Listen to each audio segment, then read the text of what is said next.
Florence is one of those cities that seems to exist half in history and half in legend. People picture red roofs, narrow streets, church towers, marble facades, and the Great Dome rising above the skyline. They think of Michelangelo, Leonardo, the Medici, and the Renaissance. But the real story of Florence is bigger than art alone. It is a story about money, power, rivalry, and ambition. It is about how one relatively small city became one of the most influential places in European history. To understand Florence, we have to begin before the Renaissance, before the famous masterpieces, and before the Medici name came to dominate the city. Florence began as the Roman settlement of Florentia, founded in a useful position along the Arno River. That location mattered. It connected routes of trade and movement, and even after the Roman world declined, the site retained value. Like many cities in early medieval Europe, Florence did not rise in a straight line. It struggled, recovered, and slowly reinvented itself. By the High Middle Ages, Florence was no longer simply a remnant of Rome. It was becoming a commune, one of the self-governing city-states that emerged in northern and central Italy. That transformation placed Florence inside one of the most competitive environments in Europe. Italy was not a unified country. It was a patchwork of republics, bishoprics, lordships, and kingdoms, all competing for wealth, influence, and survival. In that world, a city had to be clever as well as strong. Florence grew because it was good at commerce. Its merchants traded cloth across long distances. Its bankers learned how to move credit and money across Europe. Its workshops produced textiles that brought wealth into the city. In 1252, Florence introduced the gold florin, a coin so trusted that it became one of the great currencies of medieval Europe. That detail matters because it tells us what Florence really was becoming, not just a place of churches and palaces, but a financial power. Yet wealth did not bring peace. Florence was famous for internal conflict. Noble families fought one another. Political factions divided the city. The old struggle between Guelphs and Ghibellines, broadly aligned with papal and imperial interests, tore through Florence with real violence. Exile became a political weapon. Alliances shifted constantly. Even Dante, now remembered as one of the giants of literature, was pushed out of Florence by factional politics and never truly returned. What makes Florence so compelling is that it combines civic pride with permanent instability. The city saw itself as intelligent, disciplined, and exceptional. But behind that self-image was a harsh reality of competition between guilds, magnates, merchants, and ambitious families. Florence was governed through republican institutions, but power was always contested. The guilds mattered, popular participation mattered, but so did influence, wealth, and the ability to outmaneuver rivals. By the 14th century, Florence had become rich, confident, and culturally alive, yet also deeply fragile.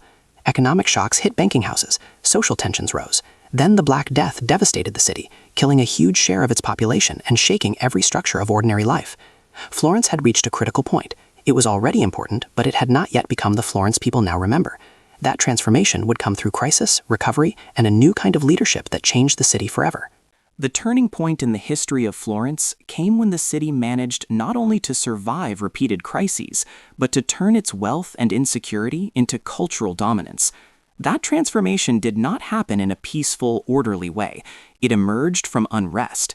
In the late 14th century, Florence saw class tension explode in the Ciompi Revolt, when underpaid wool workers rose up and briefly challenged the political order. The revolt was crushed, but the message was unmistakable. Florence's success rested on unstable foundations. Out of this world emerged the family most associated with the city's rise, the Medici. They were not kings. They did not seize Florence with an army and crown themselves in some theatrical ceremony. Their power worked in a more Florentine way.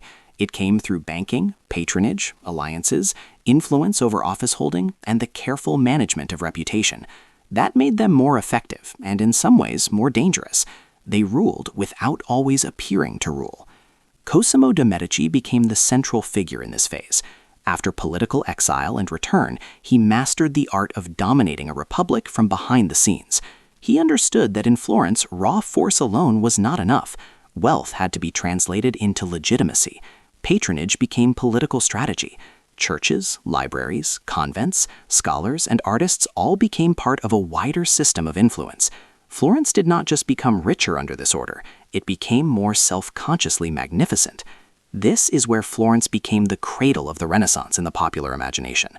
Brunelleschi's dome over Santa Maria del Fiore was not only an engineering triumph, it was a civic statement. It announced that Florence could do what others could not. Donatello, Masaccio, and later Botticelli helped shape a visual language that still defines the era. humanist learning flourished. Ancient texts were studied not as relics, but as living guides to politics, morality, and eloquence. Florence turned culture into prestige, and prestige into power. Under Lorenzo de Medici, known as Lorenzo the Magnificent, that brilliance reached an extraordinary peak. His court and network symbolized elegance, diplomacy, poetry, and artistic patronage. But the glamour can hide the danger. Florence remained tense beneath the surface. The Pazzi conspiracy of 1478, in which Lorenzo survived but his brother Giuliano was killed, exposed just how murderous elite politics could be. Florence was still a city where power could be settled with blades in a sacred space. Then came another reversal. In 1494, the Medici were expelled, and the fiery preacher Savonarola briefly dominated Florence with a message of repentance, austerity, and divine judgment. The city that had celebrated beauty and learning became for a moment a stage for moral purification and fear. Savonarola fell in turn, executed in the city he tried to remake. Florence swung again between pride and anxiety, splendor and crisis. The final blow to the old Republican dream came with the siege of Florence in 1529 to 1530. After desperate resistance, the Republic fell, and Medici rule returned in a harder, more formal shape. That moment matters because it marks the end of one Florence and the beginning of another.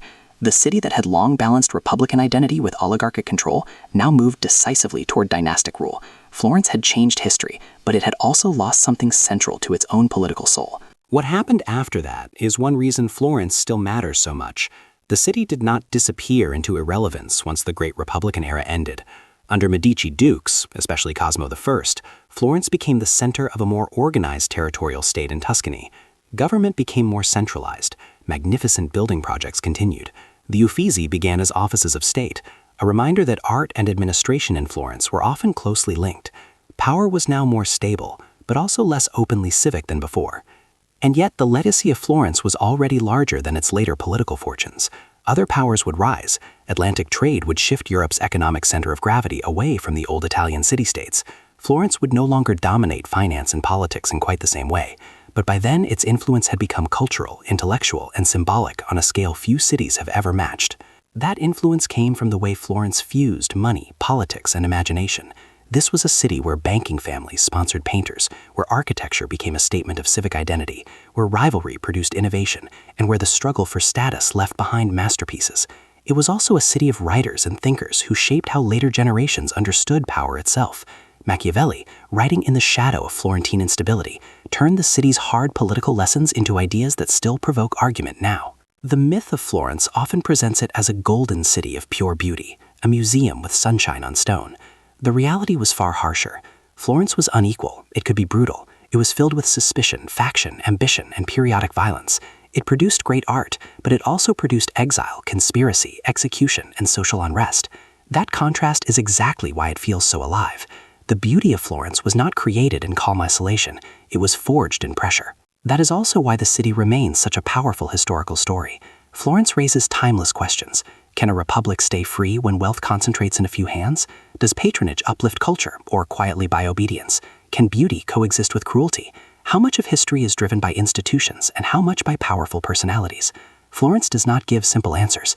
It gives us a stage on which those questions were acted out with unusual intensity. And then there are the images, the Arno under its bridges, the Palazzo Vecchio looming over the square, the cathedral dome dominating the city, workshop doors opening onto narrow streets, bankers counting ledgers, artists studying marble, crowds gathering for sermons, festivals, or executions. Florence lingers in the mind because it is visual before it is analytical. It feels cinematic because the city itself became a theater of power. In the end, the history of Florence matters because it shows how a city can become far greater than its size. Florence did not build its legacy on territory or armies alone. It built it through trade, ideas, art, political struggle, and the relentless ambition to matter. Its people fought, schemed, created, borrowed, built, and reinvented. The result was not a perfect city, but a profoundly human one. That is why Florence still commands attention. Beneath the marble, the masterpieces, and the myths, its story is about energy, insecurity, competition, and genius. And that combination changed the history of Europe.